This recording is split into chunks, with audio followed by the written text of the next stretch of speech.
In a world where politics is all about the fighting. I watch a George Will or a Charles Krauthammer. I watched them for years. They're losers. They're just losers. Piers, you also have to... Have you ever fired? Oh, have you fired a weapon? So that young man should have shot those people. I'm not saying that. I'm saying that if someone had... WCHL cuts through to the heart of the matter. It's time for I'll Grant You That. Reasoned, calm, thoughtful, with your host, Berkeley Grimble.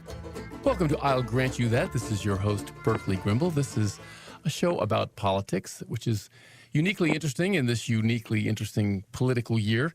And today I am thrilled to have as my guest on the show, Mr. Peter Boykin from Greensboro, North Carolina. Peter, thank you so much for coming on. You're welcome.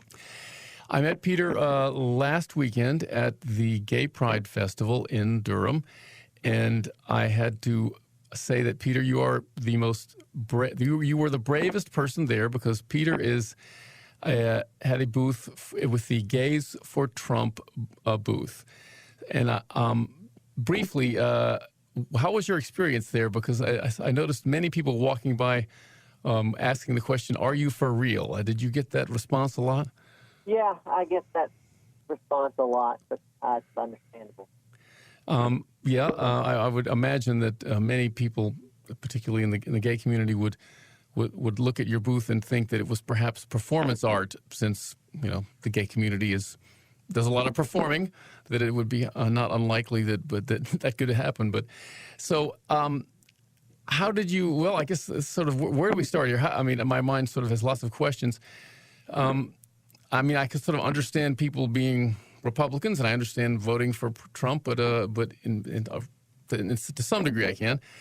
So how do you end up taking on or deciding that you want to specifically go into a organization where it's Gays for Trump? And what's the story of the organization, and how widespread is this movement? The movement is widespread across America. It's a little bit disorganized because, of course, it's a movement, and I guess you could say we're nowhere near like the Black Lives Matter or something movement, but it's no real organization. It's just all over the place. My goal is to organize it even more, especially I believe when Trump wins, that'll give the opportunity to, unify it even more. They're going to be something a little bit better than, they had the RNC Gay for Trump party, but I want something that's actually more of an actual organization. So where did it start, the Gays for Trump movement or organization, as it were? I would say probably from day one of his campaign.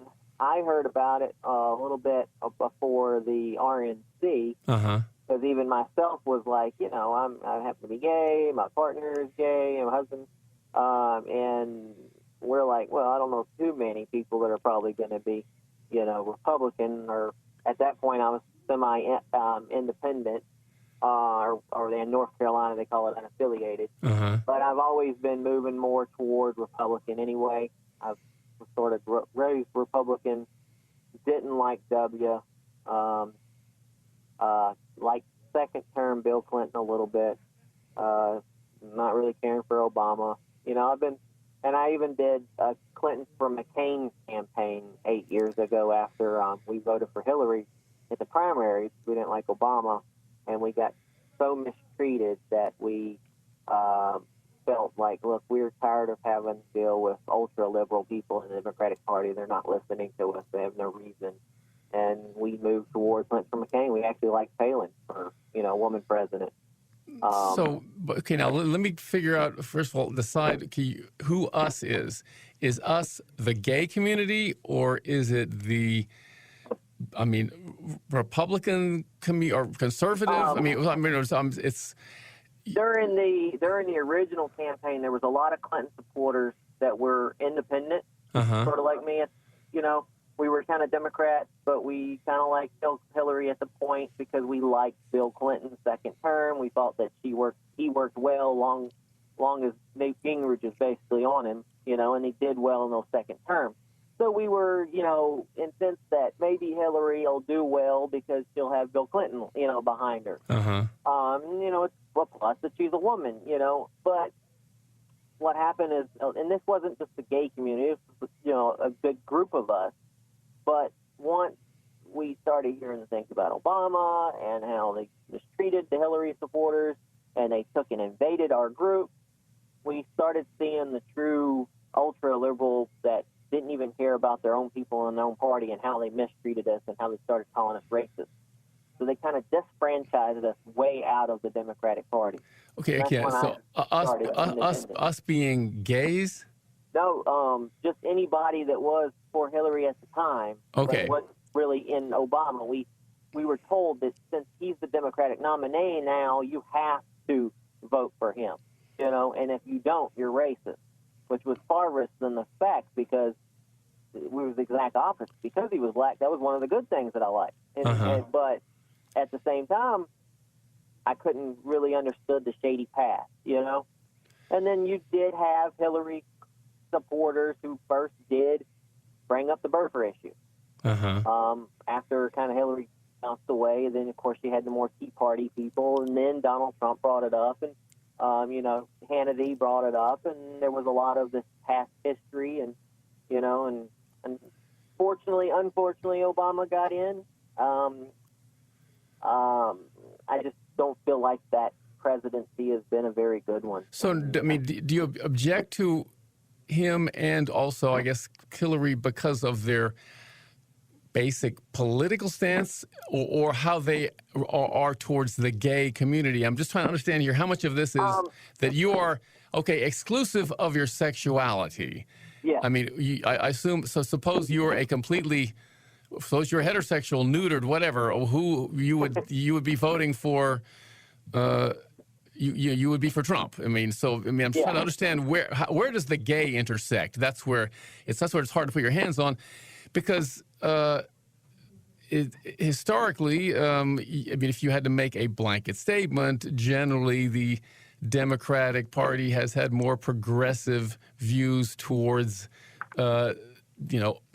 sexual freedom for people, and also for the minorities, like name your minority, gays, et cetera, et cetera. Gays, women, blacks have usually found a friendlier place in the Democratic Party than the Republican Party. Wouldn't you agree? I actually believe that's a misconception, because I believe the gay community and the minorities always have been told that the Republicans apparently don't like blacks and gays. Yet Lincoln, the Republican Party is the party of Lincoln. They're the ones that freed the slaves, and there were lots of black Republicans for many years until racism was brought up by the actual Democrats. Same thing with gays.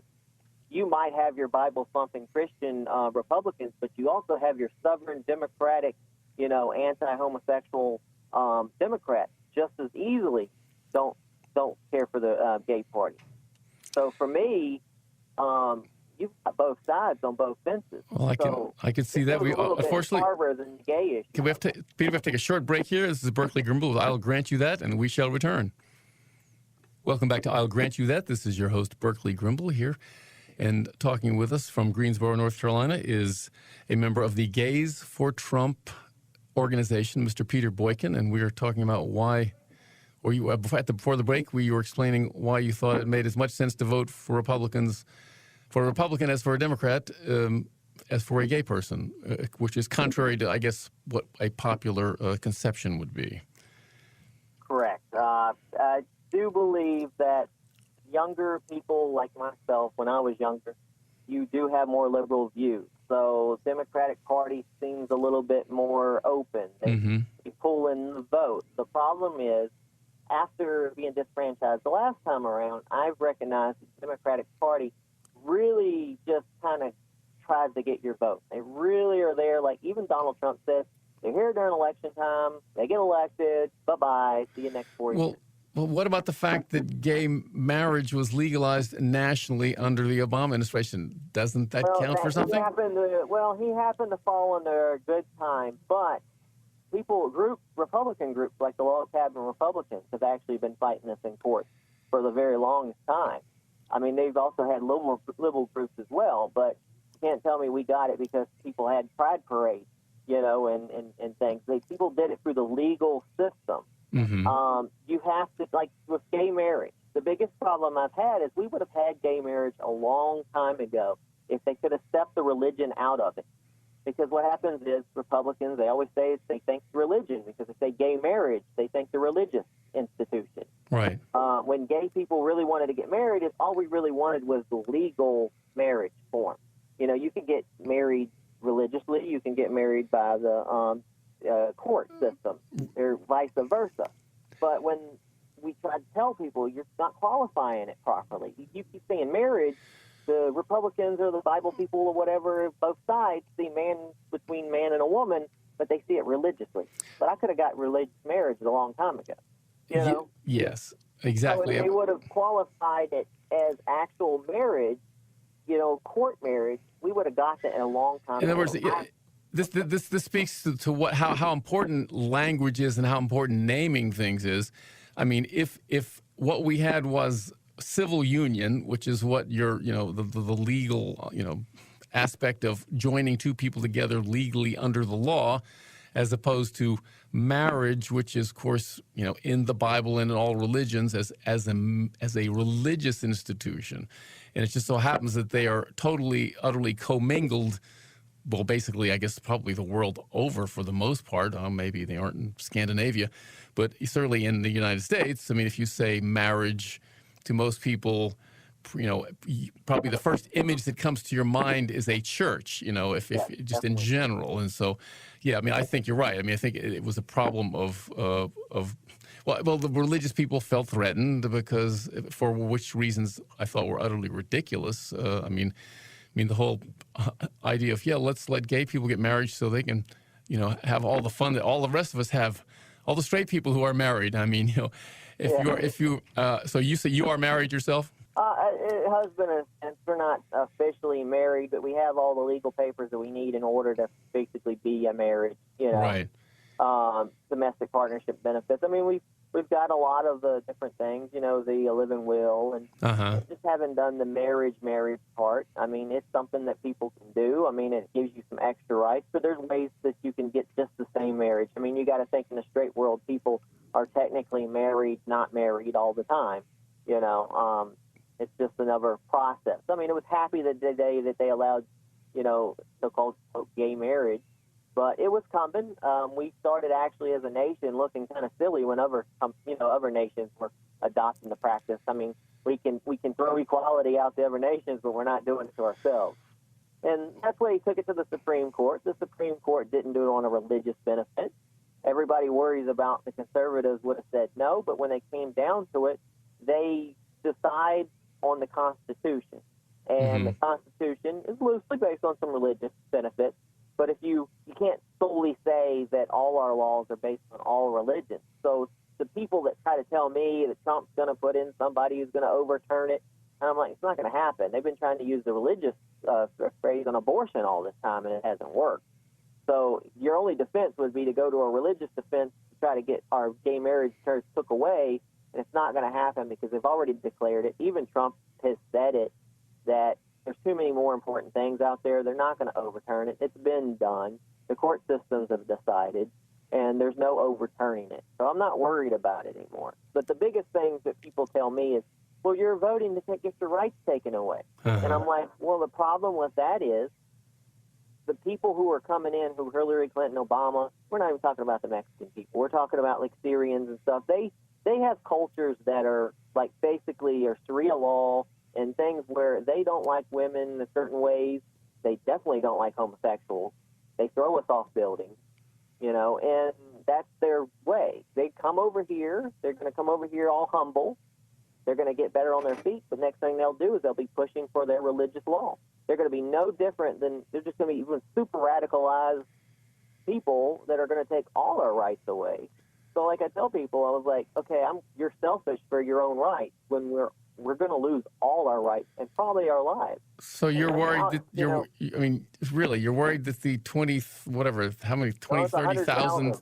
100,000. Okay, and you're worried that they are going to not assimilate and going to form a movement that will put Sharia law? I mean, you're really worried about that? You can look at places like France and other countries like Germany. They do not assimilate. Their whole culture is to make other people assimilate to their culture. They're not going to assimilate.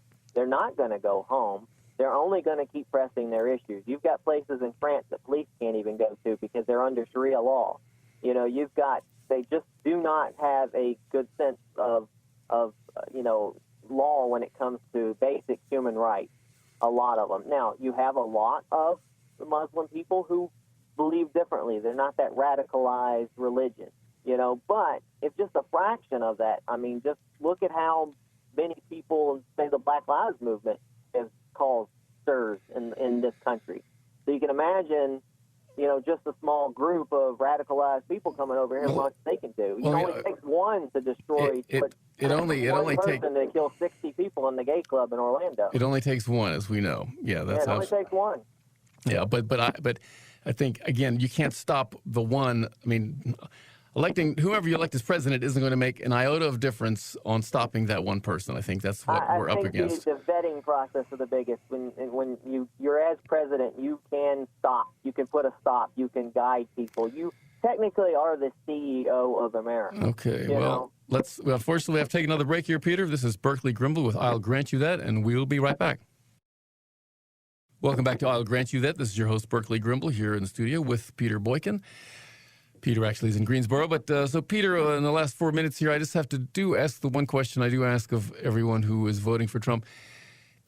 From our standpoint, our meaning the other side of the aisle, it just seems like by every standard, this man is a despicable human being. I can't think of a single metric by which I would not count him as just a horrible, horrible person. Does anything about him bother you just in terms of who he is as a person? I mean, his integrity and anything else, does any of that cause you concern? I believe he's been a pro-gay for a long time. He's donated to charities. I don't see him as a despicable person. Mm-hmm. I see him as a very, very proper businessman who has probably done a lot, changed things. The man is 70 years old. He could have just went and disappeared somewhere. But he has actually decided, since like the whole, even JFK said, he's given back to his country, and I believe people want to say that he's only about himself. But if you're about yourself, you just go disappear. And he's not going to do that because he's out there spending the rest of his life now to basically, he sees the issues and people see that what he has seen, he's kind of a soothsayer because he has actually said things that have actually happened. And I don't see him as a deplorable person. For instance, what if everyone did what he did and basically got out of paying all income tax, which he obviously isn't? Do you know that that's usually the American dream? Most people would like to actually not have to pay taxes.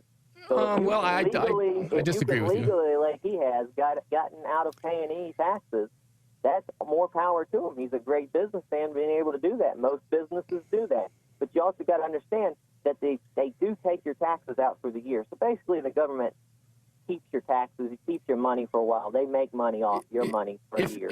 If you are a normal person like you and I, but I mean, if you are a extremely rich person, the system is pretty much rigged so you can do what he apparently does so well, which is manipulate the system so that he pays no taxes. I would say that on the Hillary side, where she says that rich people should pay more, I don't see her cutting an extra check to the government. I don't see the rich people who say that they should pay more cutting a check to the government, because the government will gladly take donations directly to the government. So those people that say that they should pay more are not paying more. So if they think that system works, then they should volunteer their mony. But it would take 1,000 Donald Trumps to pay off our deficit. I will grant you that you can't. We cannot fix this. I grant you we cannot fix the financial problem by strictly taxing the uber rich. Although certainly, I mean, we could go back to even the level of taxation, which was a few points higher during the Clinton era, which was highly, successful economically. I mean, there's no reason why the rich people couldn't pay more. And I just feel like we've gone through 16 years of really bad economics. We got somebody who had a couple of $1 million, turned it into possibly $10 billion. Let's say he only has $5 billion. If that was the case, everybody who wins the lottery or whatever should be able to make that much, and get that high. So obviously he's doing something right. He didn't do as well in his casinos, but in his real estate business, he's done really well. I mean, the government, it technically is a business because we did lose a credit rating, so that means it's sort of a business. The government is not the a man business. can run and make money. I think he can make money for America, and we can get our future back in infrastructure. I hope your man loses. That's all I can say. But thank you. This is Berkeley Grimble here with Peter Boykin. Thanks so much for being on, Peter.